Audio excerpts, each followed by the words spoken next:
Just want to introduce myself to you all. My name is Chris Tuck. Who am I? Well, I'm a wife, a mum of two. I'm a trauma, health and fitness coach.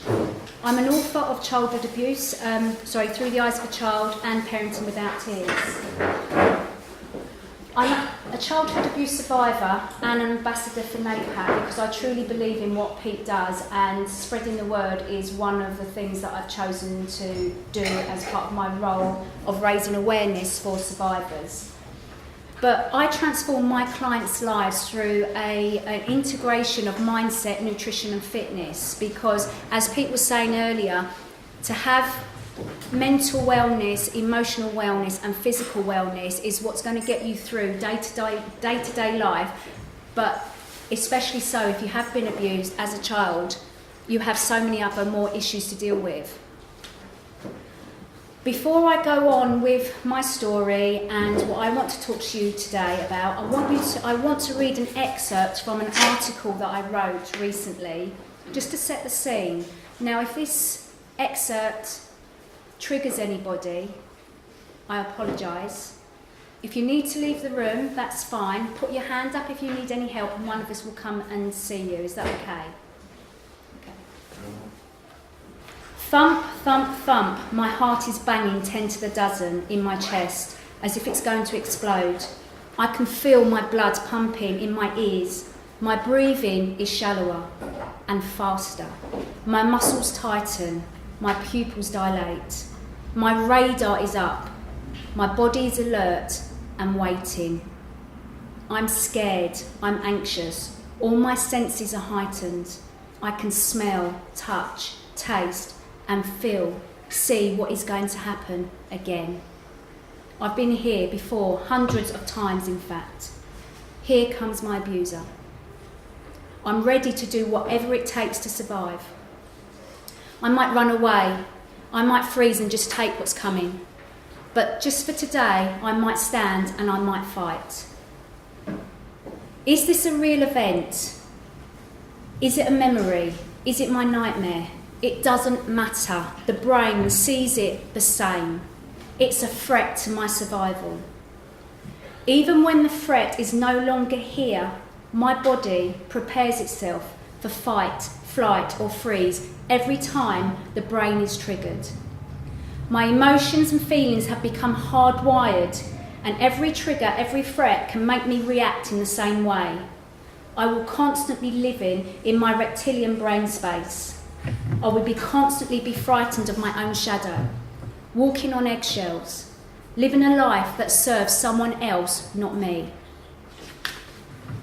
My body is in sympathetic nervous system dominant mode. This is fight, flight and freeze mode, which a lot of abused people will find themselves in. For many abused people, it's been this way for years, and it will continue to be so unless they get the help they need and deserve. After the threat passes, my body slumps. I'm tired. My body craves carbohydrates. Like many abused people, I am in a cycle of emotional eating, craving sweets, chocolate, cake, anything that will fill the void in my stomach and in my head. For me, I developed bulimia to cope with episodes of high stress. It's my way of coping. For other abuse survivors, they turn to alcohol, drugs, self-harm, develop eating disorders. These reactionary behaviours become habitual over time and will harm your mental, physical and emotional well-being.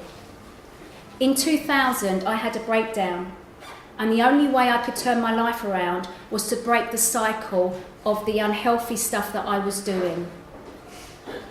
I needed to acknowledge that I had a problem. I needed to understand what was happening to me, and I needed to find a solution to my problem. Not an easy task when you don't trust anyone, when you are ashamed of who you are and are afraid about what will happen when you tell. And I think if you are a survivor in this room, we've all been there, yeah? Through my training as a trauma and health coach, I've learned that in order to maintain good emotional, mental and physical health, we need to de-stress our bodies. We need to live more in our parasympathetic nervous system. not our fight, flight and fear dominant side. Our parasympathetic nervous system allows us to rest, digest and regenerate. It allows us to live. It allows us to have peace of mind within ourselves. It allows us to achieve what we want from life. So guys, I want you to keep in your head this excerpt as I go through the rest of my presentation to you.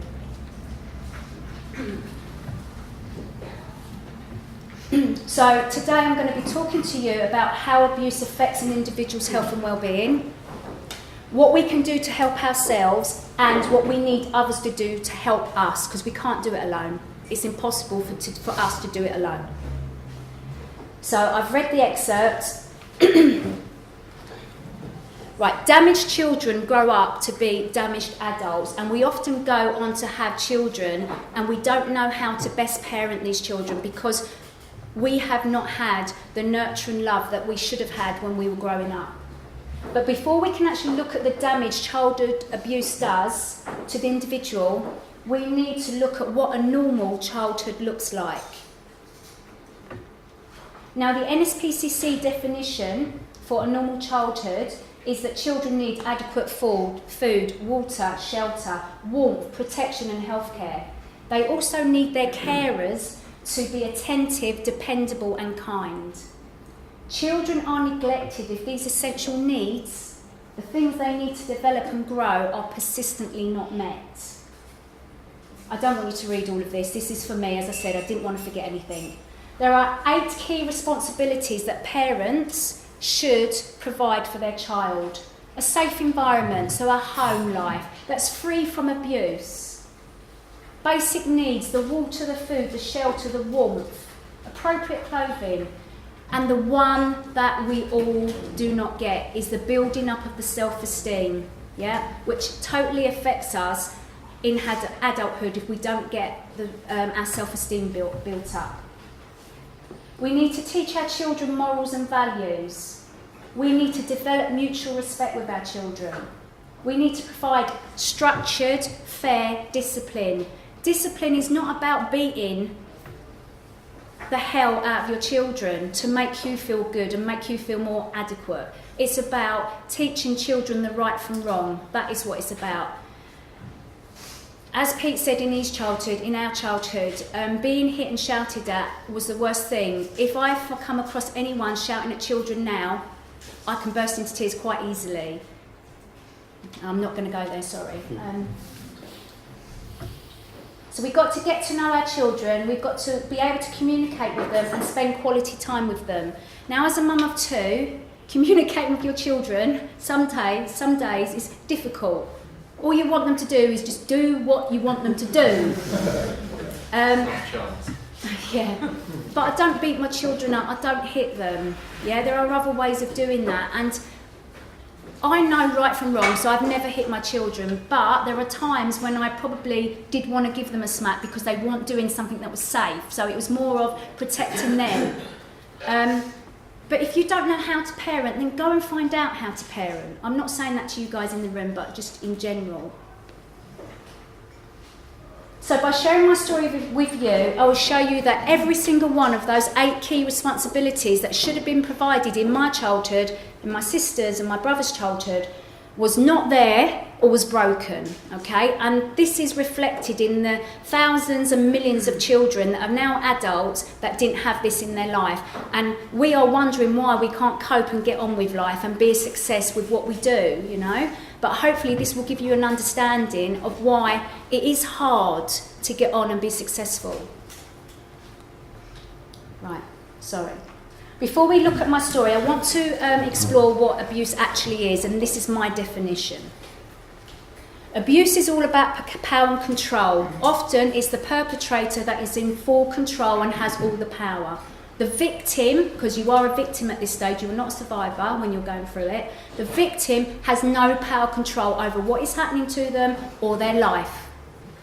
And as survivors, we spend our entire life trying to get the control back, trying to get the power back.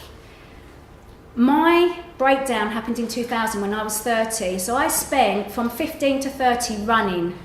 And my running was in the form of me getting more education, getting money in the bank, getting my house, do. That was my running. I never stopped. I worked like the devil to get me to where I needed to be. And when that day I actually stopped and I thought, actually, I've done everything I've achieved, that's when it all hit me in the face. So having no power or control over what is happening to you will lead us to seek out something to help us cope with the situation. And as Pete said, and everyone else that's going to speak, you'll hear it over and over again. The unexpressed pain and emotions will either make us implode, so self-sabotage ourselves in some way, or explode. We will go and fight our corner every day, all day with everybody. There's no peace, yeah? There is no peace. So, typical coping mechanisms. We become invisible, so we try and diffuse what's going on in our environment. We try to be a people pleaser.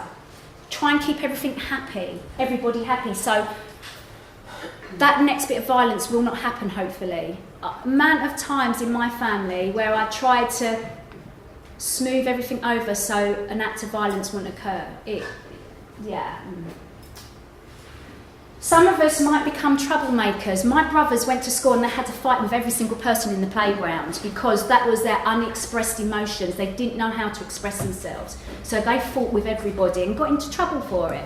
But that was their way of coping. Becoming an overachiever, a perfectionist. I used to write out my homework. If I made one mistake, I would rip the page out and rewrite it. And I used to spend 2 to 3 hours on my homework every night because that is what I thought, that if I had a clean page of writing, that was me at my best, and anything other than that was not good enough. So that was me putting pressure on myself. Some people actually become promiscuous or sexually act out because the sex that they've had up to that time, the abuse that they've endured, they mistake that for love. Many of us self-mutilate. We scratch, we burn, we cut, we pull hair. So there's a lot of unhealthy stuff going on. To regain power and control, many people use or misuse food. So they might become bulimic, anorexic, take drugs. Can I say? Yeah. My sister couldn't sleep night times because of nightmares, the triggering. So she would take sleeping tablets, but then she couldn't get through the day, and that led I used to to... take them in the day, at night time, I remember the counter, because they addictive, but in the end I was taking them during the day to get me through the day, because I couldn't live without them, so I was having them in the day, and I wasn't sleeping. So the abuse affected her 24/7 at one stage in her life, and it does to other people as well. So alcohol, tobacco, excessive exercise, and as I said, sex in an unnatural way. It's common to go from one behaviour to another or combine several of the above coping mechanisms. So we can try and forget, dull down the pain, but that ain't treating the root cause of the problem. That is just trying to mask what is going on in our heads, the unexpressed stuff that we can't get out. Long-term health effects of trying to cope with abuse include the depression, the anxiety, relationship issues, low self-esteem, eating disorders, as I said, lack of focus and being able to live an everyday life, post-traumatic stress disorder, multiple personality disorder, or a mixture of the above. And you can go through one thing and get over it, and then you'll be hit with something else, or it will be a combination. The emotional state of mind of the individual and their physical actions to themselves will negatively impact the mental health of that individual and their ability to lead a normal and healthy life. So as I said, it's really important that we address the root cause of our problem. And that doesn't mean visiting your trauma, as Wendy will explain later. It doesn't mean you have to go there. It just means we need to realise that it's the abuse that we endured as a child or an adolescent, or domestic violence as an adult. It's that is our causal problem, and the symptoms we're suffering is due to that. It's not because I've got depression and you're going to put me on tablets. Because if you just take tablets for the depression, you're going to be taking them for the rest of your life because you've not dealt with your root cause, as I've said. And many healthcare professionals do not look beyond the symptoms because they haven't got the time, the money, or the expertise. So, my story, this is going to be quick. I married my husband in 1995 in St Lucia. Why did I go to the Caribbean? Because I could not have a family wedding because of the bust-ups that would have happened. I would have killed my stepdad, so I would have been carted away. I couldn't have had him there, but my mum turned around and said to me, if I don't invite him, she wasn't coming. Right? So in the end, I thought, you know what, I can't deal with this drama. I'm going to St Lucia and no one's coming. End of. And I paid for my own wedding as well. I have two beautiful children. Ben is now 16 and Charlie's 11. And I said, I like this picture because this is when they liked each other. They don't like each other anymore. That's when we went on holiday, wasn't it? Yeah, it was. This is my own home in West Wickham, and I'm so proud of this achievement because this is my rock. If my house was taken away from me tomorrow, I would be devastated. This is my foundation. I need the security and the stability. This is one thing that I needed for me. I have my own business. It's a culmination of lots of things now. And I really truly feel that I had balance in my life up until 3 days ago when I was trying to learn this speech. And it was all falling apart again. Oh, why am I doing this? It's so stressful. But, you know, everything is coming together purely because I've worked on myself and I'm moving forwards. So, here I am, emotionally, mentally and physically happy. Until, as I said, I stand up in front of you. Why am I telling you all of this? Is it to brag? No, it's not to brag, guys. It's just to make you understand that no matter where you come from, what has happened to you, your future is down to you and what you make it. That is why I'm here to speak to you guys.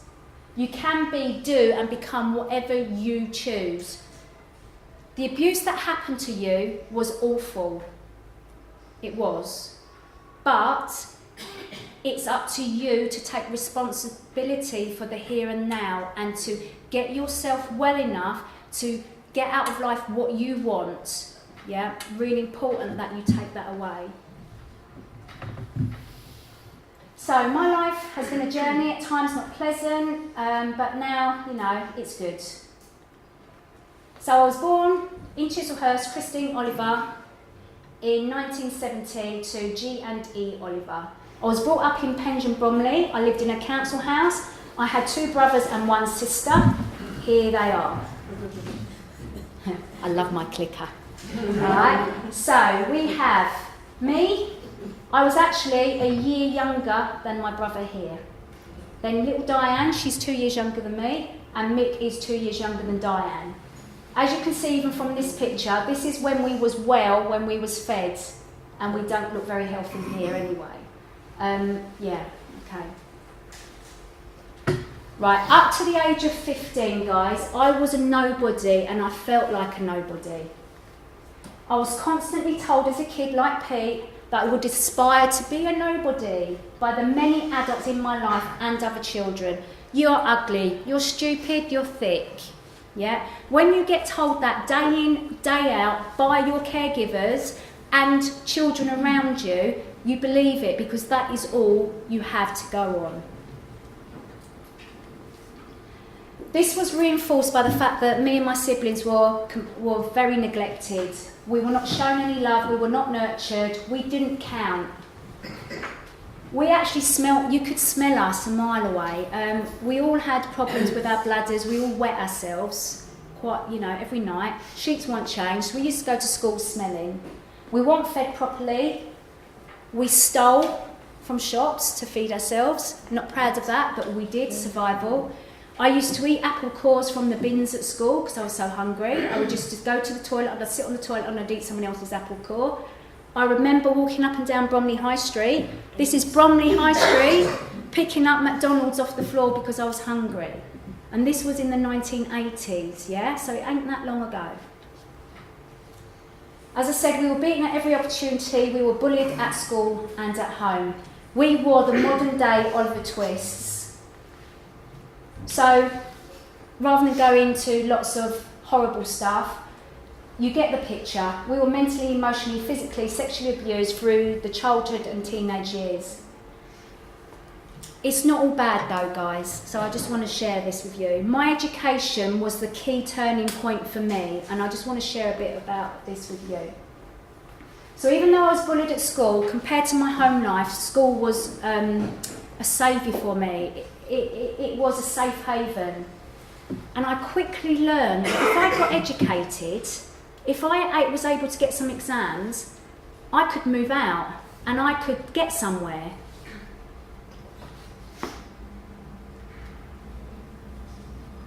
When I was between the ages of 9 and 10, after the sexual abuse that I suffered outside of the home, because I was a vulnerable child and I was groomed and I was sexually assaulted by someone outside of the home, we went to Bromley Police Station and I had to go through all the investigations, the internals and everything like that. They didn't catch the perpetrator because he'd moved on. My dad realised that the police were onto him, so he moved us to Wales in a tent. We spent 6 months in a tent. He moved us away from all authority so that he wouldn't be discovered of what he was doing. Fortunately, actually, Wales would not home us, so we had to come back and be rehomed in the Bromley Borough. I've gone off plan. Okay. We had to be rehomed in the Bromley Borough, but one of my stepsisters then actually spoke up, and to cut a long story short, my real dad was put away in prison for 3 years for paedophilia. While my dad was away, while my dad was away in prison, my stepmum, whether she decided that we were the cause of my dad abusing her children, I don't know, but she went on to really abuse us mentally and physically. She would starve us, and it really wasn't a pleasant time. Now, this woman's 82, and I've often said to my siblings that, you know, we should really take her through the court system. But is it worth it? Is it worth dragging up everything again when it was in the past and we're trying to move forwards? But at the same time, she's getting away with what she did to us, you know. It's a real hard one to try and manage. But, you know, we're still learning, we're still discussing what we want to do.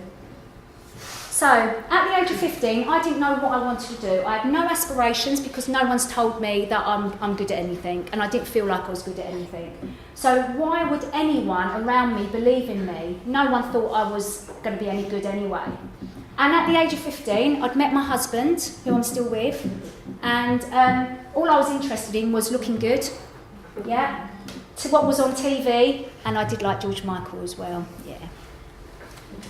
But I knew I wanted to leave home without a shadow of a doubt. I needed to get out of my abusive home, but I didn't know how. How does a 15-year-old, even today, leave home, put themselves through education, and pay for their living?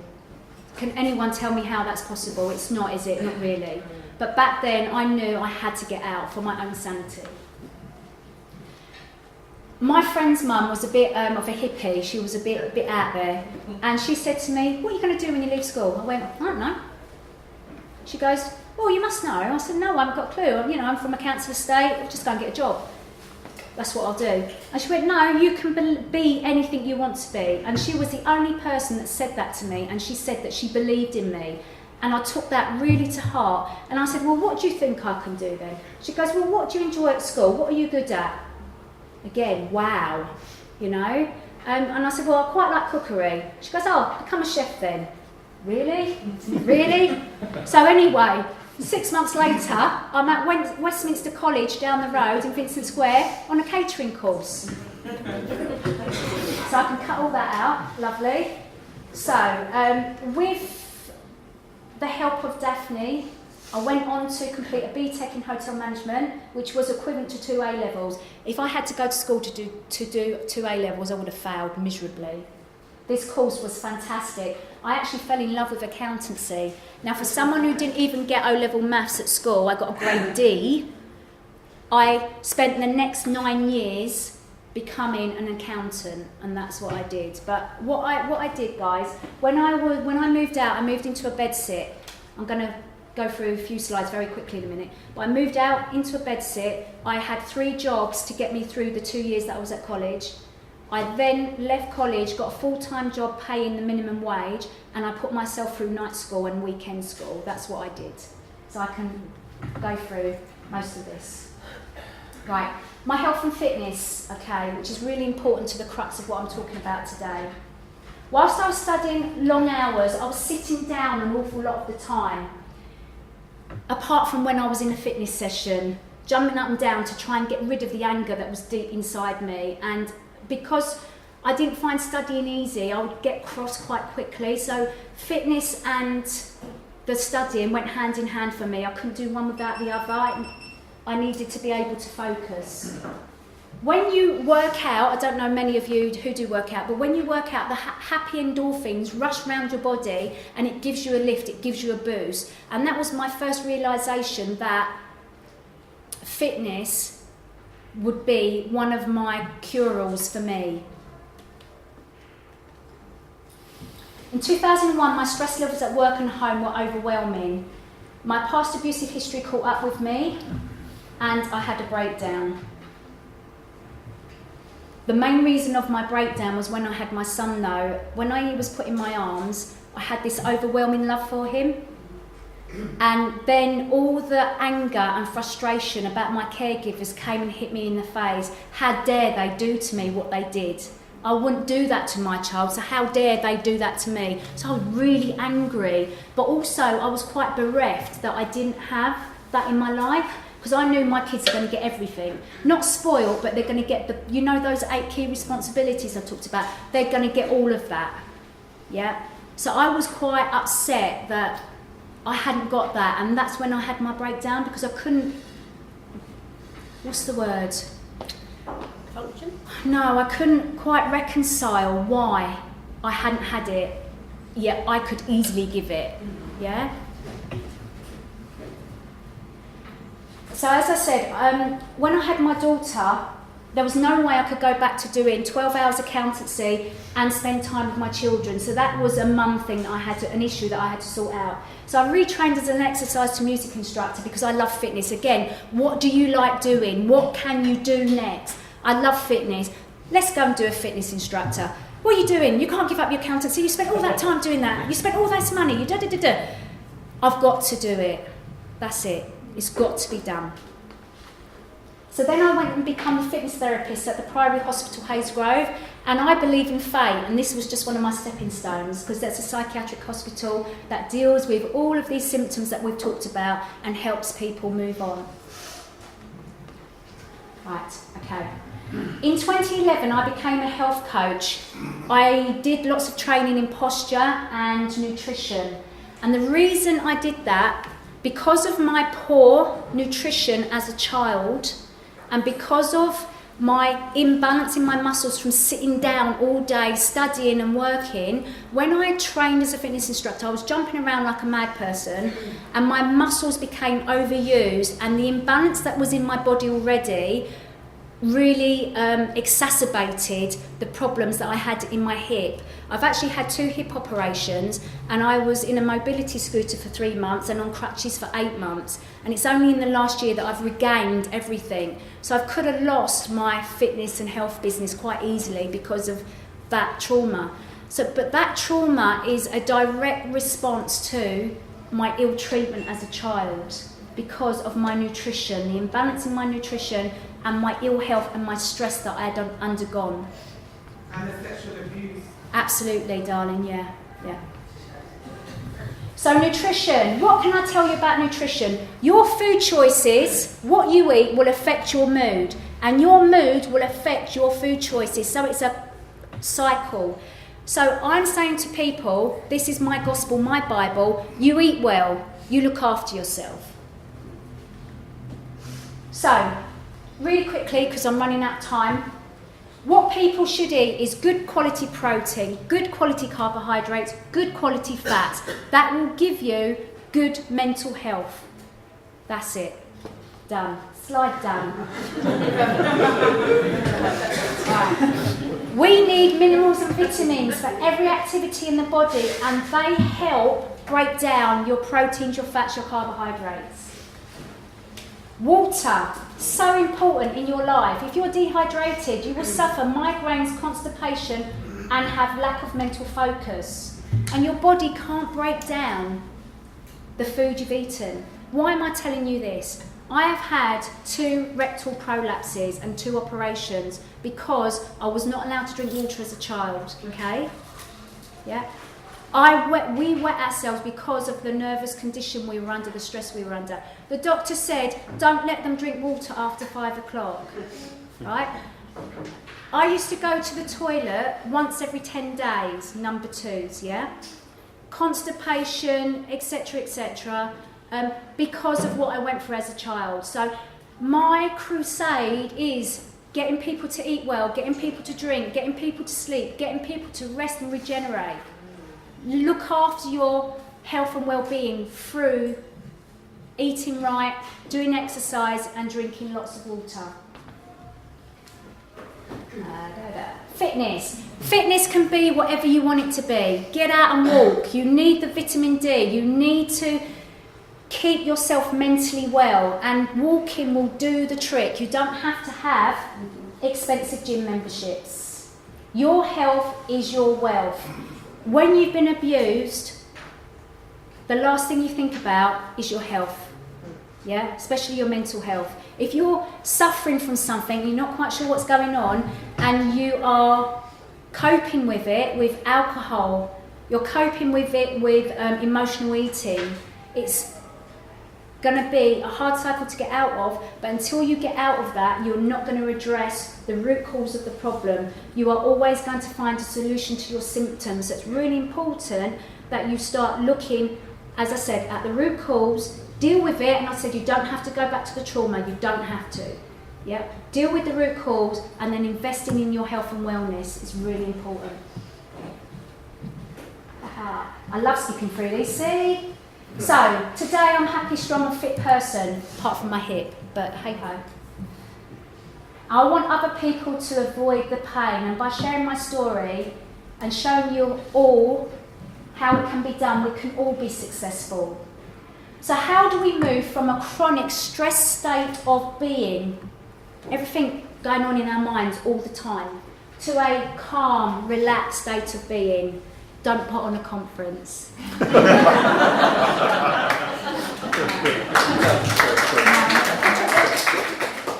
as a health coach and survivor of abuse, I recognise that there's a healthier way of dealing with the after effects of abuse and to de-stress the body. And this is why I founded Breaking the Cycle Cleaner, because we can't all be clean, cleaner living programs.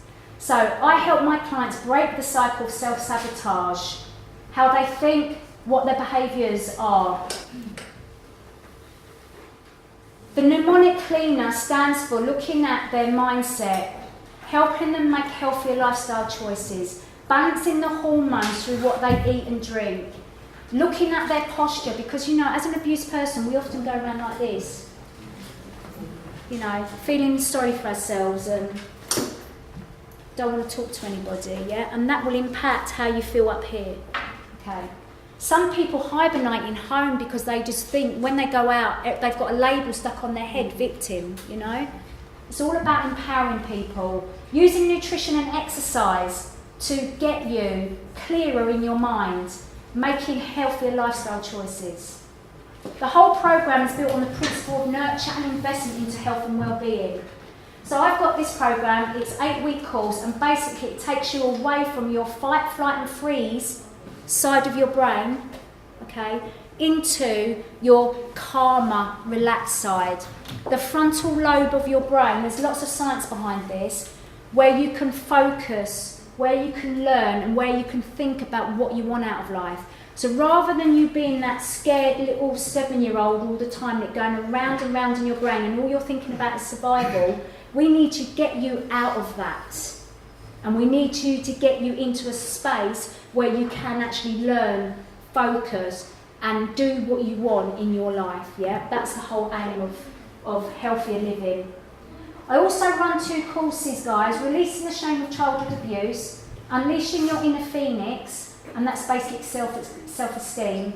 I run a secret Facebook group in my own time, and sometimes it's a killer. And also I write a monthly newsletter called The Phoenix Flyer. Right, this is the crux of this, and I'm going to bang this out in 5 minutes. I'm really sorry, Anne, for running over. Right. What can we do for ourselves to deal with childhood abuse? What can we do as a society? What does the government need to do? Yeah. Right. For ourselves, guys, we can all take responsibility that we are no longer that little boy and that little girl. We are adults. So we need to take responsibility to listen to what our inner child is saying to us and get the help we need. As Pete said, some of us can't afford it. That's where the government needs to step in, yeah?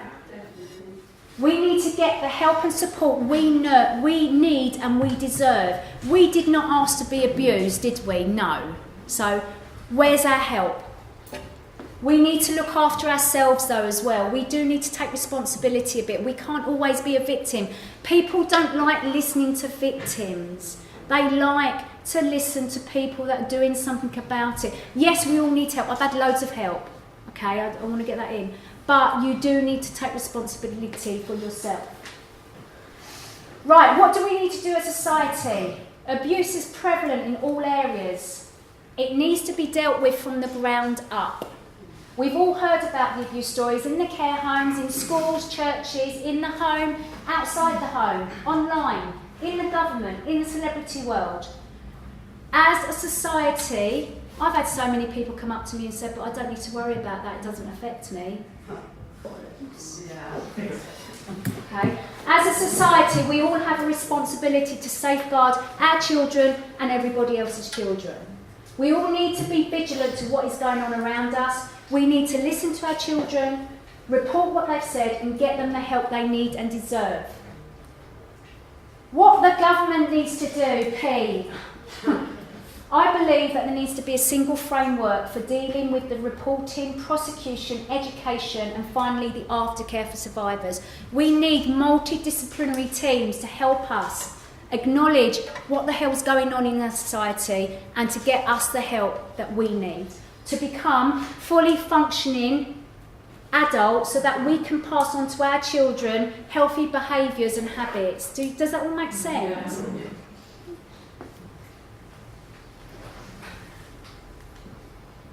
Statutory reporting is needed. We need to educate our children about what is normal, loving, nurturing environment and what is an abuse. We need to go into schools. Some of the women I walk around with when I go dog walking, I don't want you talking in schools because part of mine is getting into schools to talk. I don't want you talking to my child. Well, why not? Well, because I want to have that conversation. Are you going to have that conversation? Well, no, because I don't know how to. Right? And then there's on the other hand, there is, okay, but what if that child is in an abusive home? That person ain't going to talk to their child, are they? They're going to say, this is a normal, loving environment. The child needs to hear about it from someone outside of the family. We need to educate parents, like I said, the women I walk with, to communicate with their children about abuse and how they can protect themselves. And I know the NSPCC have got something that they are doing about this, so good on them. The provision of proper aftercare for survivors tailored to their needs, plus parenting classes if deemed necessary. When I walked into my doctor's and said, can you please tell me I'm not abusing my son? Because I was cleaning his genitals one day and I was taking longer than what I thought was necessary. And I said, I had a break, and that was my first bit of my breakdown. Can you tell me I'm not abusing him? And he went, no, you're not. Once I told him my history, no, you're not, it's normal. You're just being a normal mum cleaning your son because he's pooed. That's it, end of. But these things, feelings and thoughts, go through people's heads. So if someone said to me, do you want some parenting classes? I went, yes, thank you, give them to me, because I don't know. I've not had it. So how can I go on and give to my children what I never had? We need family therapy for the survivor's family, yeah? Amount of people that have come to me and said, abuse has happened in my family, I don't know what to do, can you help? No, I can't, because it's only me. I refer them to Pete now. Phone NAPAC. And the abuser's family. How shocking must it be to find out that your son or your daughter's an abuser? The shame and the guilt there. I'd be horrified. Yeah? And adequate sentencing and therapy for the child abuser. Now, before I would have said to you, hang them up, shoot them. Yeah? But obviously we're living in a society where we can't do that. So a sentence needs to be a sentence. They need to be shown that they are going to be sentenced properly. What they're given is what they serve. And they need the therapy themselves. And some people do turn their lives around, but many don't. I think I'm coming to the end, guys. Yes! Right, so it's your life. You can make it a good one. You need to de-stress your body. Look for healthier ways for dealing with your past. Because do you want to be a prisoner of your past for the rest of your life? Really? No. Start thinking about what you want from your life. Life is too short not to live it to the full. It's never too late to learn and change what you want to do. I changed my career at 34. I've changed it again since doing this in the last 18 months. And if you're stuck, find someone to help you move forwards, and it doesn't have to cost you. Ring NAPAC, yeah? Speak to people like me. There's lots of us, okay? Right, if you have any questions, please grab me in the lunch hour or wait until we do the panel at 4 o'clock. Is that okay? That's me, guys. Sorry I've run 5 minutes over.